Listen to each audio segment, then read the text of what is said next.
Betaminic tips and tricks number 4. How to calculate stake size for level stakes. In my previous video, I was explaining how to calculate level stakes sizes for betting strategies in general and also for Betaminic strategies. In this video, I want to demonstrate with 4 examples, with 4 real betting strategies from Betaminic.com of how we can use this method to calculate level stakes sizes and also to really understand very clearly why you're following a strategy, what you could make if the strategy repeats its trend, and also what you're risking when you're thinking about different staking sizes. So, as I said in the previous video, and I'm going to repeat again here, if you want to calculate the level stake size for a Betaminic strategy, I recommend, this is just my opinion of course, this isn't the absolute best way according to everyone in the world, but this is my viewpoint on it, is that you should look at the maximum drawdown or the expected losing sequence. Get that information and then use that to calculate the point size for your risk level. Your risk level might be aggressive, moderate, or conservative, and I'm going to show you how to calculate that a little bit later on. But basically, if we're aggressive, we're dividing the bank by the drawdown. If we're being moderate, we're dividing the bank by the drawdown times 1.5. And if we're being conservative, we're dividing the bank by the drawdown times 2. We're also double checking that against the expected losing sequence, which is calculated based on the win rate. And this also gives us a balance just in case a strategy has been lucky or unlucky historically, so that we can make sure we get a good stake size. Then once you have your stake size, then calculate the historical profit after costs based on your pick pack. In this way, you'll know, well, how much could you win if history repeats itself exactly, if the trend repeats itself again. Because if that profit after costs is not what you want, then you need to change your plan. And of course, the whole point of big data is we're hoping to see trends repeating themselves, to see the patterns repeating themselves. So definitely you should calculate what is the historical profit after costs for your pick pack. Because the bigger pack you bought, the cheaper your costs are going to be in the long term in terms of price per pick. Then also decide your stop loss point, like to decide if things go wrong, when are you going to stop following a strategy? And at that point, how much would you have lost of your bank? This is an important thing to calculate before you start as well, so you know exactly how much you're risking for how much you might win if the trend repeats itself. And then finally, consider the bank size you want to use to make this all worth it, the effort, the time, and the risk. Let's look at 4 worked examples of how I apply this to real betting systems that you can follow on Betaminic.com. First, one of the longest running and most popular ones, the Colossus 06 scoring away overs. So I look at the all period data and also the since shared data to get the key information I need to make my calculations. From the all period data, I get the 56% win rate and the minus 24.58 maximum drawdown from all of its results. Then I also look at the since shared data to find out how many bets have elapsed, how many bets have been made since it was shared, 1,446, and how much profit it made in that time, plus 60.75 points. So this since shared period, this is the period that I'm hoping will repeat. This is the trend I'm trying to follow and catch. The period before that was the research period, but it's this period since shared that I'm hoping will repeat itself. So I've written down the method under here. So number 1, you look at the all results period for the win rate and the maximum drawdown, and you can use an estimated losing sequence calculator from the staking machine website to get the estimated losing streak from that win rate. I explained that in the previous video, or you can just Google the staking machine website and find that calculator there. Then second, decide your risk level. Do you want to be aggressive, moderate, conservative, or standard?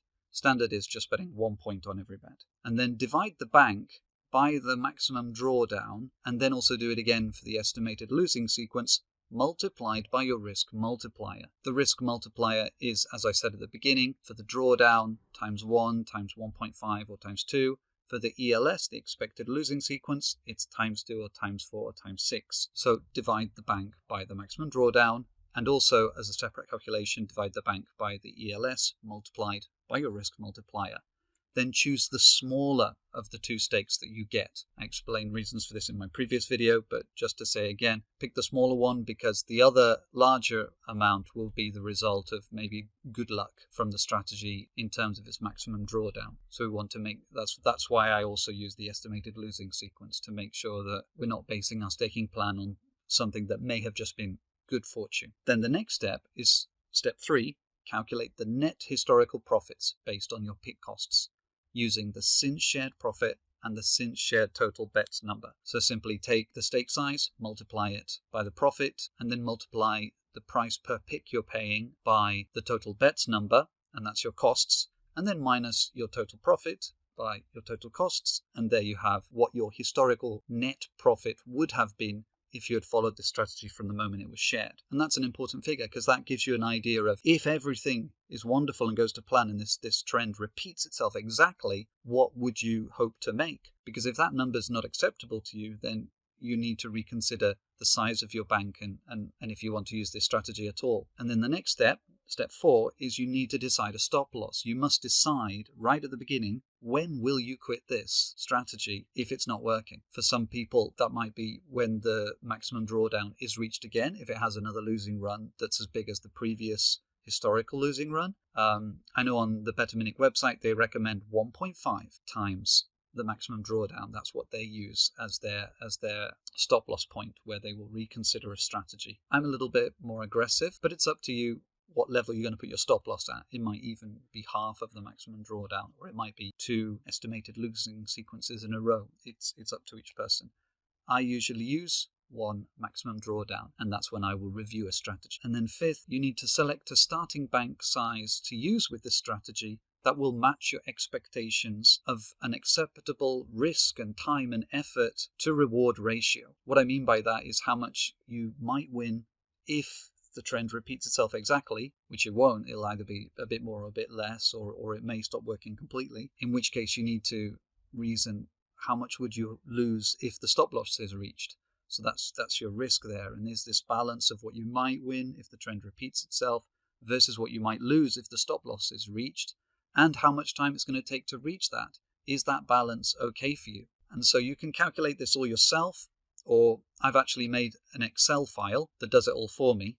And if you want it, you can email me and I'll send you a copy of it. I'm going to send it out in my next newsletter as well. But the yellow columns, that's all the bits that you need to enter, and then the rest is automatically calculated. So I enter the maximum drawdown from the all period results, the win rate 56%. This is for Colossus 6 scoring way overs. The total bets from the since shared period, the historical profit from the since shared period. I also enter the date that the strategy was shared, and also the date that I put this data in, and then it automatically calculates the estimated losing sequence. There's the formula at the top for that, and it bases everything on a 100 points bank, and it automatically calculates the aggressive stake by the maximum drawdown, or the aggressive stake by the E.L.S, and then I pick the smaller of those 2 stakes, and I multiply that to find out what the profit would have been if I bet that stake level. And also it tells me how many months and days have elapsed since the strategy started, and my price per pick. This is with the professional package, which is 0.69 euros, I think, which comes out to about 61 pence a pick. And then it automatically calculates the pick costs for those 1,446 bets. And then the important bit, it tells me what the net profit would have been based on different bank levels. A £100 starting bank, a £1,000 starting bank, a 2,000 starting bank, or a 5,000 starting bank. So of course a 100 starting bank is too small. A 1,000 starting bank could be okay on aggressive or moderate, and it could turn a profit even on conservative risk levels. But if you're wanting conservative or even standard risk levels, then you're going to need a larger bank, I think, to start with that. And I've chosen my stop loss at 1 maximum drawdown. But actually, if you change the figure here, it will automatically update the results. And so if I choose my stop loss as the maximum drawdown times 1, then that means for the aggressive risk level, I risk losing my entire bank. So I would be risking £1,000 to win £1,500 after costs over 4.5 years. Or if I start with a £2,000 bank, I'm risking 100% of that £2,000 bank to win £4,000 over the next 4.5 years. If you don't want to risk your entire bank, and say, for example, you just want to risk 46% of your bank, then maybe a conservative risk level is better for you. And then I recommend starting with a larger bank there, like 2,000 or 5,000. So there, if you start with 2,000, if the trend repeated itself, it would make £1,400 profit after about 4.5 years. That's if the trend repeats itself, which is not guaranteed, but that's why we follow these strategies. We're hoping to catch that trend repeating itself. And this is what I mean by judging the risk to reward. And then I summarize that, just the key information. I've put it into a set of columns, just the key information I need, which is what risk level am I taking, and what could I win, what could I lose, and how long is it going to take. So me personally, I would probably start with a 1,000 bank on the aggressive level and risk all of that in the hopes of making plus 158% over the next 4.5 years. You may think, whoa, 4.5 years, that's a long time. Well, long-term investments, long-term plans, long-term betting, big data betting is long-term. There are other strategies, and this 4.5 years is just taken from how long this strategy has been going. So since it's been shared, it's been running 4.5 years and is still in profit. That's impressive. There are strategies that have run for a shorter time, like this Contend UD has been running for 2.8 years. Pro Home has been running just over 4 years, and Away Week Favorite has been running for 1.5 years. But let's go back to scoring away overs. So you see there how I've used the data from the Betamin Builder, from the strategies, and I've turned that into different risk levels of level stakes. So I can see how much I'm risking for how much historical profit if the trend repeats itself, and how long it would take. And I think it's important to calculate that before you start, so you know what you're getting into. Let's look at another example, Contend UD. This is another very popular high-ranking strategy at the moment. It bets on home wins, and again I take the same data, so I take the win rate and the maximum drawdown from the all-period result. I take the since shared total bets and the since shared profit, and I put that into my Excel file, but you can also calculate it yourself. But basically, again, you're taking, very simply, you're taking the maximum drawdown from the all results period, and you're dividing the bank by that maximum drawdown as multiplied by your risk multiplier. Then calculate the net historical profits based on your pick costs using the since shared data for that, and then decide your stop loss and calculate how much that of your bank that would have been if it was reached, and then choose a starting bank that matches your expectations and your acceptable risk levels. And so for Contend UD, I can see, for example, on a conservative risk level, I could risk a £2,000 bank in the hopes of winning £1,600 profit after costs, and just risking 34% of my bank. So I would stop if the bank went below 34% of its starting level. And that might take over 2 years, nearly 3 years, to repeat its trend. So I can see very clearly what I'm risking for what I'm hoping to win. Me personally, of course, I'm more aggressive, so I would prefer to just bet smart with my 1,000 bank and hope to make 270% in just under 3 years. But that's risking my whole bank. But I'd only lose that if the worst run in its entire history repeats itself. Let's look at another example. This is the Pro Home strategy. It bets on home favorites, so it has a very high win rate and has a very low drawdown, which is very nice for a lot of people. It's very easy to follow. It also has lots of bets in its since shared period, 1,453, and it has a decent profit, 41 points. And again, applying the same method, I see that if I have my 1,000 starting bank and I risk all of it with aggressive stakes, then I could hope to make 285% over the next 4 years, just over 4 years. But I'm risking my whole bank there. Or if I have a larger bank and I want to be more careful with it with conservative stakes, I could start with a 5,000 bank and hope to make £6,000 profit after costs, but only risking 37% of that, so that would be my stop loss if it goes through a run as bad as its longest historical run ever. And that would still take about 4 years. But doing conservative stakes on a 1,000 bank, but as you can see, using conservative stakes with a 1,000 bank, you're still going to make a profit. But after 4 years, is £500 profit after costs good enough for you? But on the other hand, you were only risking 37% of your bank instead of 100% of your bank. So again, it's your risk level, how much you want to risk for how much possible profit if the trend repeats itself, which isn't guaranteed. And let's look at another example. And let's look at my last example, Away Week Favorite.